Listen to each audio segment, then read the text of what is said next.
नमस्कार सर्वांना, अन्नपूर्णा रेसिपीज या चॅनलमध्ये आपणा सर्वांचं मनापासून स्वागत आहे. तर आपण आज रात्रीचं जेवण असो किंवा मग सकाळचा नाश्ता काय बनवायचा हा प्रश्न सगळ्यांनाच पडतो. त्यासाठी मी खमंग खुसखुशीत नाश्ता बनवणार आहोत. चला तर मग बनवूया थालीपीठ. त्यासाठी मी 10 ते 12 हिरव्या मिरच्या घेतलेल्या आहेत. त्यात एक आलं घेतलेलं आहे, एक आलाचा तुकडा आणि 10 ते 12 लसणाच्या पाकळ्या घेतलेल्या आहेत. एक अर्धा चमचा जिरे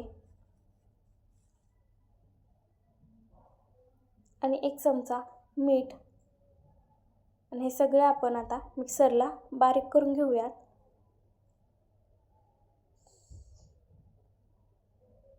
मिक्सरला बारीक करून घेतलेलं आहे. आता आपण पीठ मळायला घेऊयात. त्यासाठी मी एक 1.5 वाटी गव्हाचं पीठ घेतलेलं आहे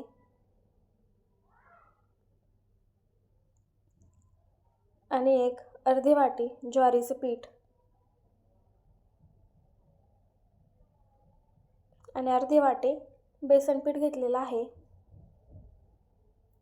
आता आपण यात एक कांदा बारीक कट करून घेतलेला घातलेला आहे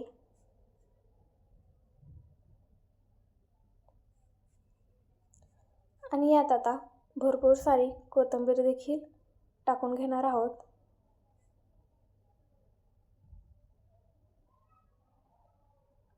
आणि आता आपण वाटण करून घेतलेलं ते देखील यात टाकून घेणार आहोत. आणि 1 चमचा मीठ, पाव चमचा हळद. आता आपण हे सगळं मिक्स करून घेऊयात. व्यवस्थित असं मिक्स करून घेऊयात.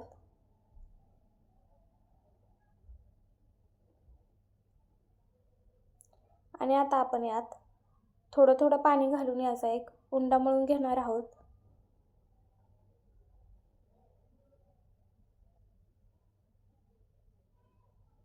तर उंडा मळून आपला रेडी आहे.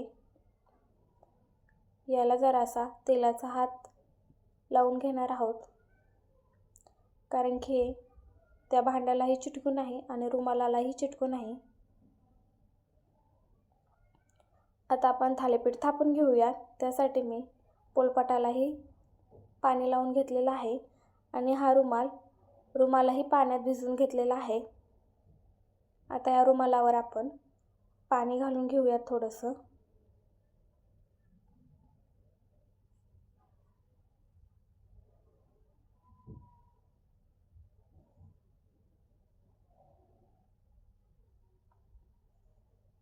आता आपण एक उंड्याचा गोळा घेतलेला आहे.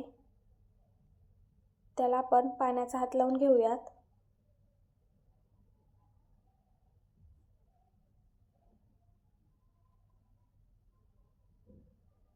आणि थापून घेऊयात.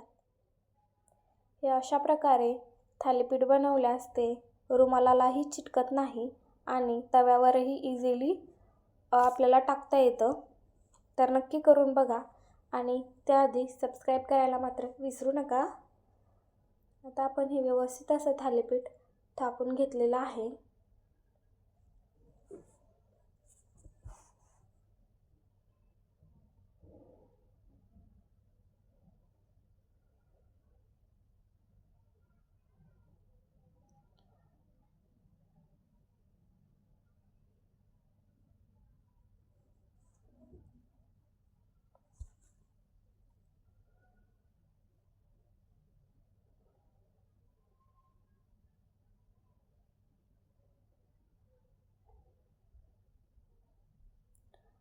आता थालीपीठ थापून झालेलं आहे. आता आपण यात 5 छिद्र पाडून घेणार आहोत, जेणेकरून हे थालीपीठ व्यवस्थित असं भाजलं जाईल. तर भाजण्यासाठी मी एक तवा तापायला ठेवलेला आहे. तवा व्यवस्थित तापल्यावर त्यावर तेल घालून घेतलेलं आहे.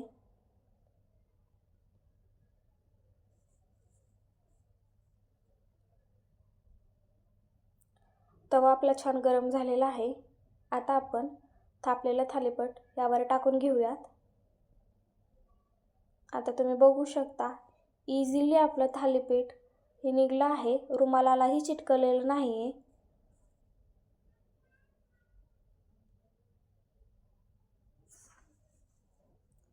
आता आता या थालीपीठाला आपण मस्त असं भाजून घेणार आहोत. त्याआधी यावर तेल घालून घेऊया.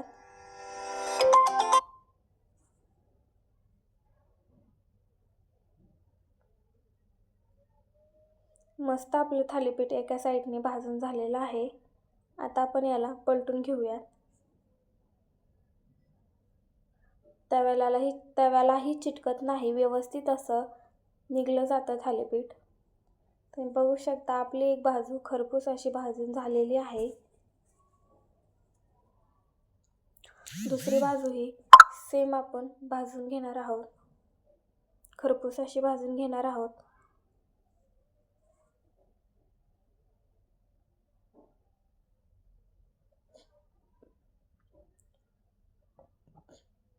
दुसरी बाजू आपली भाजून व्यवस्थित अशी भाजून झालेली आहे. चला मग आपण सर्व करून घेऊयात. तर हे दही आणि थालीपीठाचं कॉम्बिनेशन एकदम भारी आहे, खूप छान लागतं. तुम्हीही नक्की एकदा ट्राय करून बघा. आणि त्याआधी लाईक, सबस्क्राईब आणि बेल आयकॉनवर प्रेस करायला अजिबात विसरू नका.